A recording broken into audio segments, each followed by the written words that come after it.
Hello everyone, हमारे channel lectures tube में आप सबका स्वागत है। कम्युनिकेशन सिस्टम लेक्चर सीरीज़ में हम लोग प्रोबेबिलिटी रैंडम वेरिएबल्स देख रहे थे।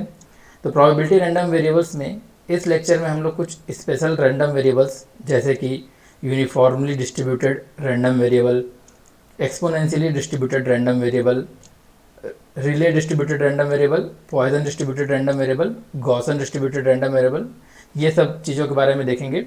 तो इसमें से ये दो रैंडम वेरिएबल जो हैं यूनिफॉर्मली डिस्ट्रीब्यूटेड और एक्सपोनेंशियली डिस्ट्रीब्यूटेड, इसको हम इस लेक्चर में कवर करेंगे और बाकी ये तीन को हम लोग नेक्स्ट लेक्चर में कवर करेंगे। तो ये जो हम लोग 5 टाइप के हम लोग रैंडम वेरिएबल्स देख रहे हैं, 5 टाइप के, उसमें से केवल ये जो पॉइसन डिस्ट्रीब्यूटेड रैंडम वेरिएबल है यही केवल डिस्क्रीट रैंडम वेरिएबल है, डिस्क्रीट रैंडम वेरिएबल। और बाकी सब चारों के चारों क्या हैं, कंटिन्यूअस रैंडम वेरिएबल है। ठीक है, कंटिन्यूअस रैंडम वेरिएबल और डिस्क्रीट रैंडम वेरिएबल क्या होता है ये हम लोग प्रीवियसली देख चुके हैं। तो देखते हैं, सबसे पहले देखते हैं यूनिफॉर्मली डिस्ट्रीब्यूटेड रैंडम वेरिएबल। तो हम random variable x is said to be uniformly distributed if its probability density function is distributed uniformly between 2 points. ठीक है, मीन्स किसी रैंडम वेरिएबल x का अगर प्रोबेबिलिटी डेंसिटी जो फंक्शन है वो किसी 2 पॉइंट्स, लेट सपोज पॉइंट्स क्या बोल रहे हैं, a और b, किसी 2 पॉइंट्स के बीच में यूनिफॉर्मली डिस्ट्रीब्यूटेड है। मीन्स आप यहाँ देख सकते हैं a और b के बीच में क्या है, इसका एम्पलीट्यूड क्या है, सेम है। ये जो ग्राफ है किसका है, ये है probability density function of random variable x।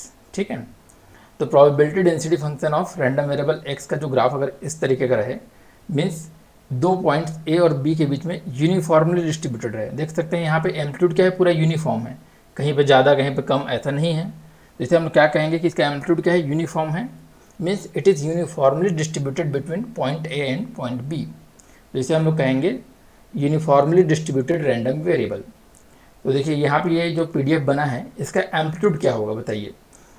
देखिए हमने PDF की सबसे पहली प्रॉपर्टी क्या देखी है कि एरिया अंडर PDF क्या होता है, एरिया अंडर PDF क्या होता है, हमेशा 1 होता है। ठीक है, तो अगर इसका मैं एरिया निकालूं, ठीक है, तो अगर मैं इसका एम्पलीट्यूड को लेट सपोज यहाँ पे एज्यूम कर ले रहा हूँ y, ठीक है, तो एरिया क्या होता है, हाइट। ठीक है, इसका हाइट कितना है, मैंने एज्यूम किया y इंटू विड्थ, तो हाइट है y और विड्थ कितना है, देखो ये a और b के बीच का विड्थ कितना कहलाएगा, b माइनस a, क्योंकि b is greater than a है तो b minus a equal to 1। तो y इक्वल टू क्या आ जाएगा, y इक्वल टू जो कि हाइट है इसका ये आएगा 1 अपॉन b माइनस a। ठीक है, तो इसके जो हाइट है ये क्या है, 1 upon b minus a, where b is the higher point of this and a is the lower point of this. ठीक है, तो इसको हम लोग मैथमेटिकल फॉर्म में ऐसा लिख सकते हैं कि PDF fx is equal to 1 upon b minus a which is the amplitude, ये वाला। ठीक है, कब तक, a और b के बीच में, a और b के बीच में 1 अपॉन b माइनस a। और देखिए a से पहले भी क्या है ये 0 और b के बाद भी क्या है ये 0, तो 0 अदरवाइज। तो इस तरह से हम लोग यूनिफॉर्मली डिस्ट्रीब्यूटेड रैंडम वेरिएबल का प्रोबेबिलिटी डेंसिटी फंक्शन को डिफाइन कर सकते हैं। ठीक है, नेक्स्ट इसका हम लोग, हमें अगर प्रोबेबिलिटी डेंसिटी फंक्शन पता है तो इसका हम लोग क्यूमुलेटिव डिस्ट्रीब्यूशन फंक्शन भी निकाल सकते हैं। हम लोग जानते हैं कि PDF is derivative of CDF, तो क्या होगा, CDF will be the integration of PDF। तो इसको अगर हम लोग इंटीग्रेट करें माइनस इन्फाइनाइट से x पॉइंट तक, और यहाँ पे ये fx ये क्या है, ये बेसिकली रिप्रेजेंट कर रहा है PDF को भी रिप्रेजेंट कर रहा है इसमें, बट x इसकी लिमिट में है, तो यहाँ पर इसका जो डमी वेरिएबल है x यहाँ पे था उसको हम लोग रिप्रेजेंट, उसको हम लोग चेंज कर दिए हैं लैम्डा से। ठीक है, तो देखिए यहाँ पर जो x पॉइंट तक इंटीग्रेट करेंगे तो x पॉइंट की 3 पॉसिबिलिटीज़ हो सकती हैं कि x या तो a के पहले हो, यहाँ कहीं पर हो x, ये हो सकता है। दूसरी पॉसिबिलिटी हो सकती है कि x a और b के बीच में कहीं पर हो, यहाँ पर हो सकता है। तीसरी पॉसिबिलिटी है कि x b के बाद में हो, यहाँ कहीं पर भी इससे उधर। ठीक है, तो पहली प्रोबेबिलिटी में जब हम इंटीग्रेशन करेंगे माइनस इन्फाइनाइट से लेकर के a तक, तो यहाँ तक देखिए, यहाँ तक तो कुछ हर चीज़ 0 है, माइनस इन्फाइनाइट से लेकर के इस पॉइंट x तक सब कुछ क्या है, 0 है, एम्पलीट्यूड है ही नहीं। तो इससे a से पहले क्या रहेगा, 0 रहेगा, और a के बाद मतलब a और b के बीच में अगर कहीं पर x है तो उसके बीच में हम लोग इंटीग्रेशन करेंगे तो हमको क्या मिलेगा, ये वाला एरिया मिलेगा, ये वाला एरिया, ठीक है। इसका देखिए, इसका हाइट हमें पता है, हाइट कितना है 1/b - a है, ठीक है। और विड्थ भी हमको पता है, विड्थ यहाँ से क्या होगा, विड्थ से जानते हैं कितना है x - a, ये विड्थ है, ठीक है। तो हमारा इसका एरिया कितना निकल जाएगा, x - a divide by b - a। तो ये किस केस में है, जब हमारा x जो है वो in between a and b होगा, ठीक है।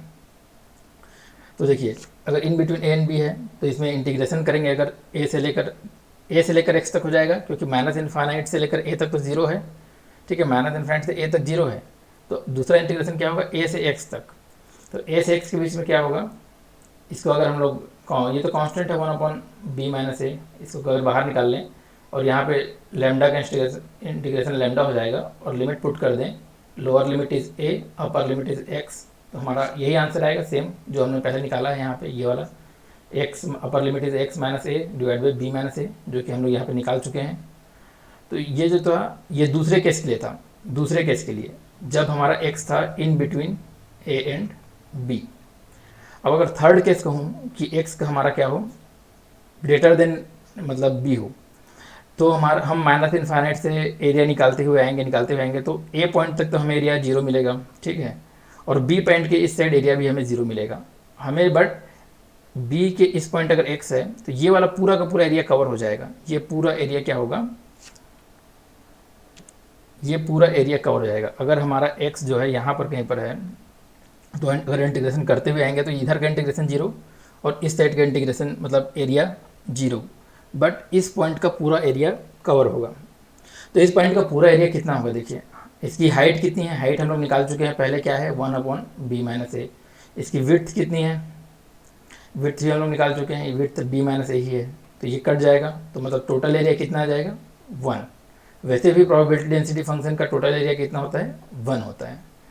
तो इसे हम लोग क्या लिख सकते हैं कि इसका जो CDF होगा, CDF will be 0 when x is less than a and it is x - a upon b - a when x lies between a and b and it is 1 when x is greater then b, ठीक है। तो इसका PDF को ऐसे 3 part में हम लोग divide कर सकते हैं।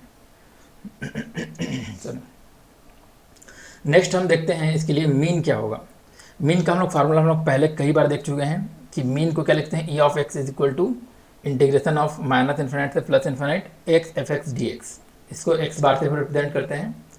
तो इसका मीन निकालेंगे तो मीन देखिए f(x) की वैल्यू क्या है, ये है 1/b - a, यही है, बट ये कब है, a से लेकर के b तक है, पूरा माइनस इन्फिनिट से प्लस इन्फिनिट तक तो है नहीं, केवल a से b तक है। तो लिमिट क्या हो जाएगी a से b, और ये जो f(x) की वैल्यू क्या आ जाएगी 1/b - a।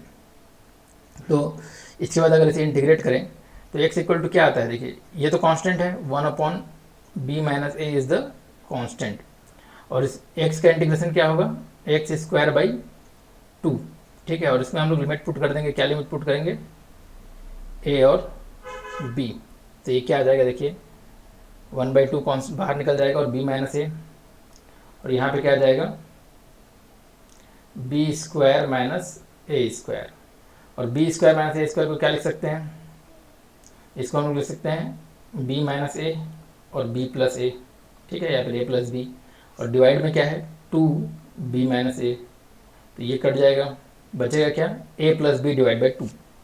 तो हमारा मीन क्या है, मीन आया हमारा a + b divide by 2। This is the mean of uniformly distributed random variable where a and b are the 2 limits, जिसके बीच में क्या है उसका PDF जो है यूनिफॉर्मली डिस्ट्रीब्यूटेड है, ठीक है। नेक्स्ट हम देखते हैं इसका मीन के बाद हम निकालना चाहते हैं इसका वेरिएंस। तो वेरिएंस में हमको 2 चीज़ों की जरूरत पड़ेगी। वेरिएंस का फार्मूला ये होता है EX² - EX का whole square, where EX square को हम लोग क्या बोलते हैं, इसे हम लोग बोलते हैं मीन स्क्वायर वैल्यू, और ये जो है ये रिप्रेजेंट कर रहा है मीन का स्क्वायर्ड वैल्यू, मीन का स्क्वायर कर रहे हैं, और ये है मीन स्क्वायर वैल्यू। तो मीन स्क्वायर वैल्यू का फार्मूला हम लोग जानते हैं, पहले बहुत बार देख चुके हैं। x की जगह में क्या आ जाएगा, यहाँ पे x² आ जाएगा और f(x) dx। F X D X की वैल्यू हम लोग जानते हैं क्या है, 1/b minus A, 1/b minus A, but ये कब तक है, from limit a to b, ये माइनस इन्फिनिटी से प्लस इन्फिनिटी तक नहीं है, ये कहाँ है, a टू b में है, a टू b।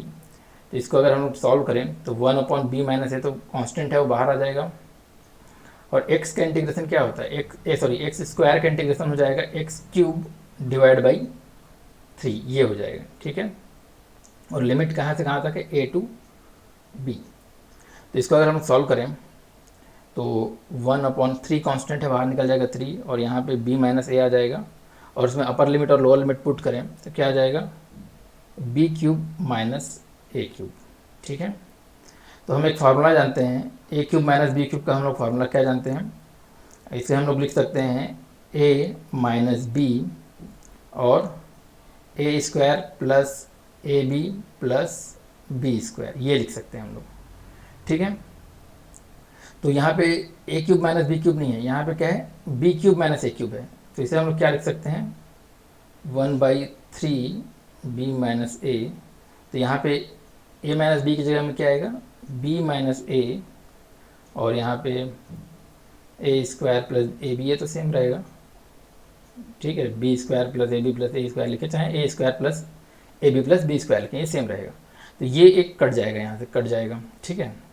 और ये जो है a square plus b square plus ab, इसको हम लोग कुछ और मॉडिफिकेशन कर सकते हैं, इसे हम लोग लिख सकते हैं a प्लस b का होल स्क्वायर। होल स्क्वायर लिखने पे क्या होता है, देखिए यहाँ पे 2ab आता, बट यहाँ पे तो 1 एक ही बार ab है, तो यहाँ पे क्या करेंगे, यहाँ पे लेट सपोज हमने ऐड कर दिया प्लस ab, और यहाँ पे माइनस भी कर दिया ab, तो ये बन गया क्या हमारा, ये बन गया a प्लस b का होल स्क्वायर और माइनस ab, और यहाँ पे डिवाइड में क्या है, 3 है, ये वाला 3।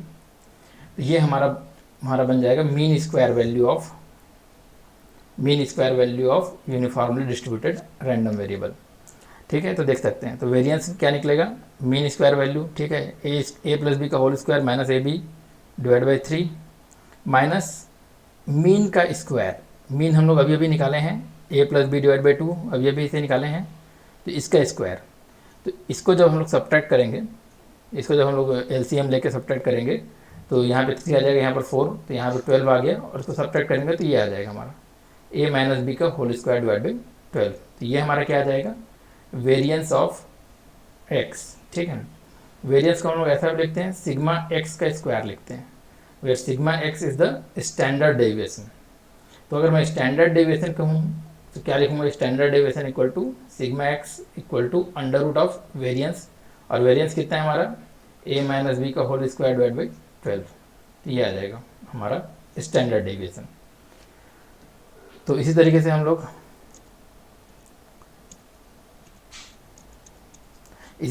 तीनों चीज़ें निकाल लिए हैं, इसका दोबारा एक बार देख लेते हैं। यूनिफॉर्मली डिस्ट्रीब्यूटेड रैंडम वेरिएबल क्या है हम जानते हैं, उसका मीन हम लोगों ने निकाला a plus B divide by 2, उसका मीन स्क्वायर वैल्यू हम लोगों ने निकाला a प्लस बी का whole square minus ab divide by 3, उसका हम लोगों ने वेरिएंस निकाला, वेरिएंस क्या होगा, mean square value minus mean का स्क्वायर, मीन का होल स्क्वायर, इसको अगर माइनस करेंगे ऐसा तो हमें मिलेगा वेरिएंस, और वेरिएंस क्या होता है, स्टैंडर्ड डेविएशन के स्क्वायर के बराबर में होता है। तो अगर स्टैंडर्ड डेविएशन निकालेंगे तो under root of variance that is a minus B का होल स्क्वायर डिवाइड बाई 12, ये स्टैंडर्ड डेविएशन आ जाएगा।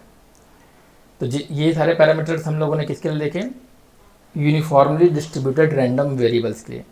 इसी तरह से हम लोग सब चीज़ कैलकुलेट कर सकते हैं एक्सपोनेंशियली डिस्ट्रीब्यूटेड रैंडम वेरिएबल्स के लिए। तो एक्सपोनेंशियली डिस्ट्रीब्यूटेड रैंडम वेरिएबल हम किसे कहते हैं, देखते हैं। देखिए, a random variable x is said to be exponentially distributed if its, यहाँ पे इफ होगा, if its probability density function is exponentially decaying function and given by this formula. देखिए, ये जो फार्मूला है fx, ये क्या है, exponentially decaying, e to the power minus है समथिंग, माइनस x है, तो ये क्या कर रहा है, एक्सपोनेंशियल डीके कर रहा है। और यहाँ पे a है, मतलब क्या दिखा शो कर रहा है कि ये पॉइंट a से डीके होना चालू हो रहा है, पॉइंट a से डीके होना चालू हो रहा है ऐसा। और डिवाइड बाई b है, b रिप्रेजेंट कर रहा है रेट को, कि किस रेट से ये डीके हो रहा है, ठीक है, किस रेट से डीके हो रहा है उसको ये b रिप्रेजेंट कर रहा है। और यहाँ पे देखिए, यहाँ पे एम्पलीट्यूड क्या आया, 1/b आया। ये 1/b कैसे आया, ये 1/b इसी तरीके से आया क्योंकि हम लोग जानते हैं कि प्रोबेबिलिटी डेंसिटी फंक्शन का जो एरिया होता है, एरिया इक्वल टू 1 होता है। तो अगर इसको हम लोग, इसको कोई एक रैंडम हम लोग एम्पलीट्यूड लेट सपोज ए माने और इसका एरिया निकालें, तो हम लोग पाएंगे कि ए की वैल्यू कितनी आएगी, 1/b आएगी। ठीक है, तो इस तरीके से हमारा प्रोबेबिलिटी डेंसिटी फंक्शन आ जाएगा। तो इसको जब हम ड्रॉ करेंगे तो हमें कुछ ऐसा फंक्शन दिखाई देगा। जो पॉइंट ए से क्या होगा, वो एक्सपोनेंशियली डिके करेगा, पॉइंट ए से एक्सपोनेंशियली डिके करेगा। और जहाँ से ये डिके हो रहा है उस पॉइंट पर इसका एम्पलीट्यूड कितना होगा, जैसे ए पॉइंट से डिके होना चालू हो रहा है तो ए पॉइंट पर इसका एम्पलीट्यूड कितना होगा, 1/b, where B is the decaying rate, मतलब किस रेट से वो डिके हो रहा है उसको शो कर रहा है। ठीक है, नेक्स्ट इसके लिए भी हम लोग क्या निकाल सकते हैं, CDF निकाल सकते हैं, क्यूमुलेटिव डिस्ट्रीब्यूटिव फंक्शन। जैसा कि आपको पता है probability density function is the derivative of CDF, तो CDF is the integration of PDF। ठीक है, तो इसके लिए अगर हम निकालेंगे तो इसको इंटीग्रेट कर लेंगे -∞ से x तक, तो -∞ से a तक तो 0 है, तो क्या कर लेंगे, a से x तक इंटीग्रेट कर लेंगे और इसको e⁻x का इंटीग्रेशन e⁻x ही होता है, बस लिमिट पुट कर देंगे x और a। ठीक है, तो क्या आ जाएगा, ये हमारा इस टाइप का फंक्शन मिल जाएगा हमें CDF। ठीक है, इसको जब हम ड्रॉ करेंगे तो ये क्या है, देखिए ये 1 माइनस है ना, 1 में से हम लोग माइनस कर रहे हैं एक्सपोनेंशियल डीके चीज़ को, 1 में से हम लोग डीके वाली चीज़ को माइनस कर रहे हैं। और ये डीके वाली चीज़ कहाँ पे है, ए पॉइंट से, इसको 1 में से माइनस कर रहे हैं। तो ए पॉइंट तक तो ये 1 रहेगा ऐसा, फिर ये ए पॉइंट से ऐसा एक्सपोनेंशियली इंक्रीज होना चालू होगा। ठीक है, एक्सपोनेंशियली इंक्रीजिंग, ये इस तरह से इंक्रीजिंग फंक्शन बन जाएगा, क्योंकि 1 माइनस है इसलिए ये वाला जो फंक्शन होता है ऐसा इंक्रीजिंग फंक्शन बनता है ऐसा। ठीक है, नेक्स्ट हम लोग इसके लिए भी हम लोग मीन कैलकुलेट कर सकते हैं। हमको फार्मूला पता ही है, फार्मूला क्या होता है, x f(x) dx होता है। ठीक है, तो इस फार्मूले में पुट करके हम लोग f(x) की वैल्यू पुट करके, f(x) हम देख ही चुके हैं क्या होता है पीछे, तो इसको पुट करके हम लोग क्या निकाल सकते हैं, इसका मीन निकाल सकते हैं। ये आपको हम, इसका मीन आएगा a+b, मीन कितना आएगा, a+b। ठीक है, मैं इसे अभी इसमें सॉल्व नहीं कर रहा हूँ। अगर आप इसे सॉल्व देखना चाहते हैं तो आप हमारे हैंड रिटन नोट्स डिस्क्रिप्शन में दी हुई लिंक पर जाकर डाउनलोड कर सकते हैं, वहाँ पर आपको ये मिल जाएगा, इसका इंटीग्रेशन किया हुआ है मैंने उसमें, तो आप उसमें देख सकते हैं। जैसे हम लोगों ने उसमें निकाला था सेम वही प्रोसीजर है। मीन स्क्वायर वैल्यू कैसे निकालेंगे, इस x की जगह क्या कर देंगे, x² रख देंगे, तो मीन स्क्वायर वैल्यू आ जाएगी, और वो कितनी आएगी, a+b का होल स्क्वायर + b² आएगी। ठीक है, और वेरिएंस का फार्मूला हम लोग क्या जानते हैं, mean square value minus mean का स्क्वायर। ठीक है, तो इसमें से हम लोग माइनस करेंगे इसके स्क्वायर को, मीन्स a+b के स्क्वायर को माइनस कर देंगे, तो ये माइनस हो जाएगा इसके साथ, और बचेगा क्या, b²। तो क्या बचेगा हमें, variance equal to mean square value minus mean का स्क्वायर, तो इसमें से माइनस हो गया तो ये बचा हमारे पास b², which is the nothing but standard deviation का स्क्वायर होता है। तो स्टैंडर्ड डेविएशन इक्वल टू क्या हो जाएगा, ±b। ठीक है, तो आप इसके डिटेल और देखना चाहते हैं ये सब सॉल्व करके, तो मेरे हैंड रिटन नोट्स में है, जिसकी लिंक डिस्क्रिप्शन में है, आप उसे वहाँ से जाकर डाउनलोड कर सकते हैं। डिस्क्रिप्शन में और भी यूजफुल लिंक्स हैं, आप उन्हें भी चेकआउट कर सकते हैं। और अगर आपको लेक्चर अच्छा लगा हो तो ज़रूर सब्सक्राइब कर लीजिए, एंड हमारे फेसबुक पेज को भी लाइक कर लीजिए। Thanks for watching, thank you.